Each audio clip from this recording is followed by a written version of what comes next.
G'day guys, my name is Ben and this is the Long Gun Project.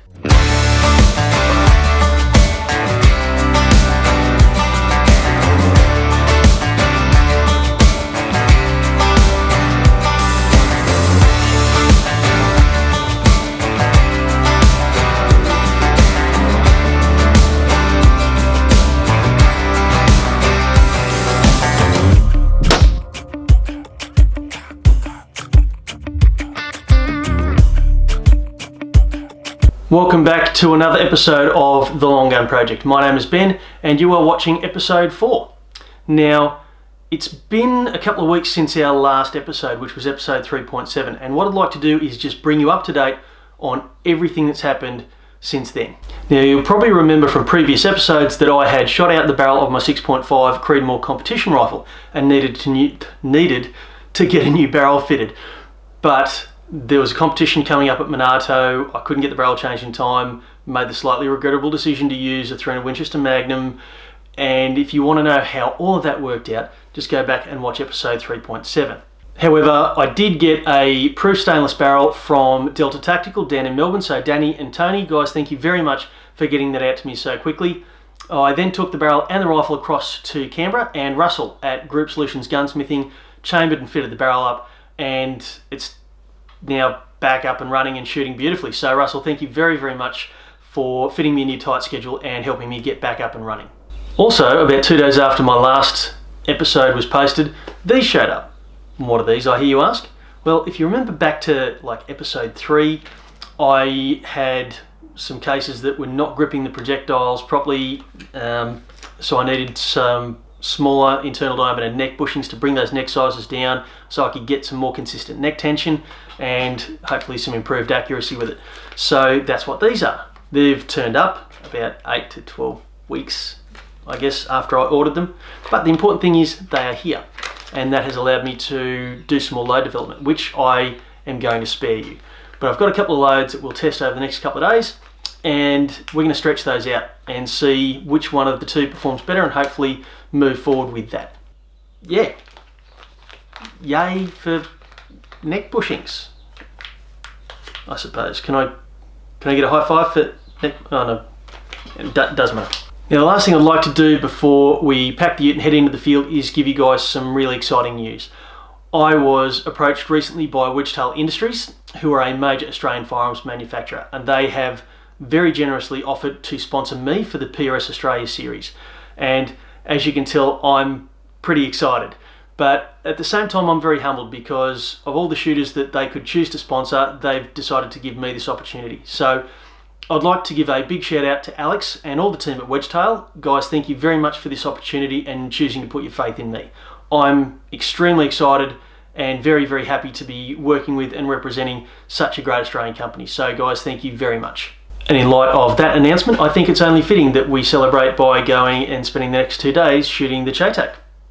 Let's go do that. I can't get diamonds so fast, and I'm gonna take you traveling the world. But I can love you, yeah, I'm gonna love you. I'll give you all of what I've got, the fancy finds, baby, I have not. Just gonna love you. Yeah, I'm gonna love you. I'm gonna love you, babe. Cross my heart and hope to die.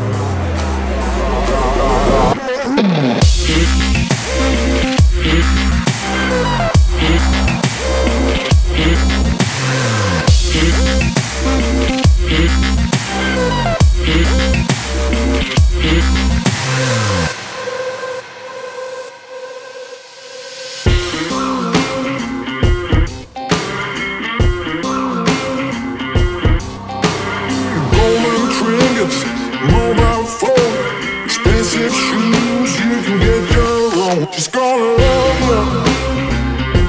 Yeah, I'm gonna love you. Just gonna love you. Yeah, I'm gonna love you. I'm gonna love you, babe. Cross my heart and hope to die.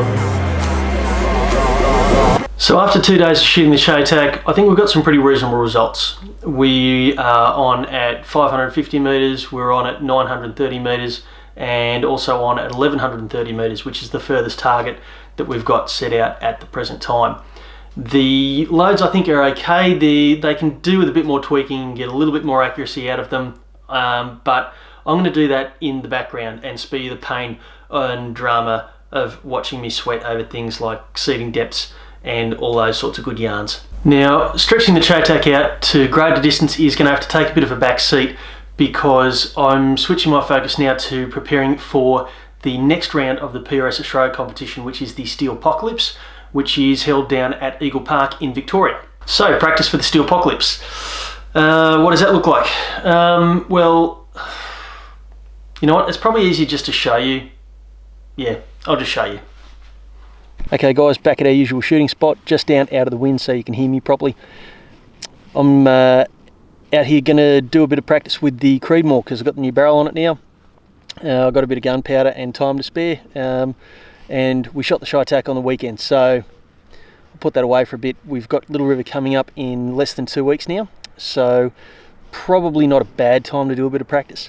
And I'll go over some old matchbooks, see if I can work out a couple of scenarios to run myself through with the timer, and because we can't ever predict what the next match is going to be, the best thing we can do is try and use the old matchbooks, I think, to try and provide a bit of inspiration as to how to train. It seems that the guys who do the best seem to train as broadly as possible for the majority of their stuff, so that way you're prepared for anything, I suppose, unless you don't have any skill.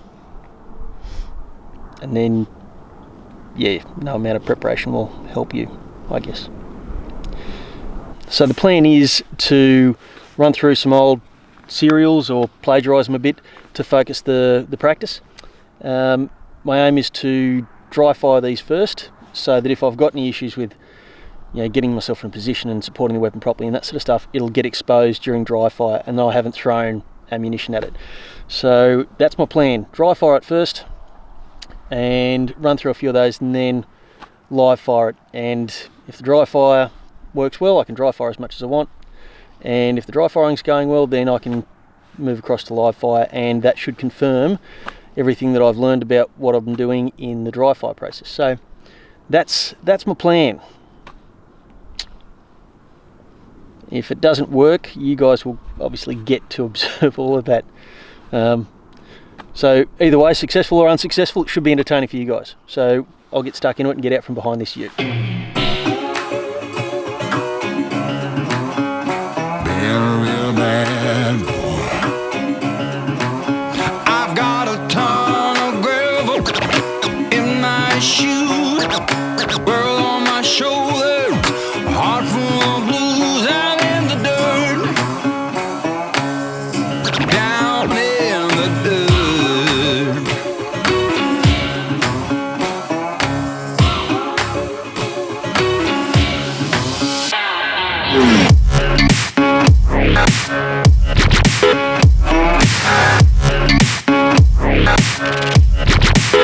I've been a real bad boy on the town all night. Starting to calm down with the morning light. I'm in the dirt, down in the dirt. Alright guys, daylight has definitely beaten us, so it's time to head home. Not a bad practice, very windy, very cold, probably what we're going to get in Little River, but definitely room for more practice with dry fire and positional stuff, just to get into those positions quickly and get stable quickly. So yeah, may as well pack the ute and head on home. So there you have it guys, that is one of my practice sessions, one of many hopefully between now and the Steelpocalypse, which occurs at the end of June. Now immediately following the Steelpocalypse, I'll be coming home, resetting all my gear and then heading straight back out into the field again. Only this time I'm going to be hunting with my mates Scott and Darren, and I'm going to be taking you guys with me in this. So that will become the next episode of the Long Gun Project. So please keep an eye peeled for that one when it comes out. Guys, I really hope you've enjoyed this video. If you have, please don't forget to hit like and don't forget to subscribe. I look forward to seeing you all again on the next episode of the Long Gun Project. See you later.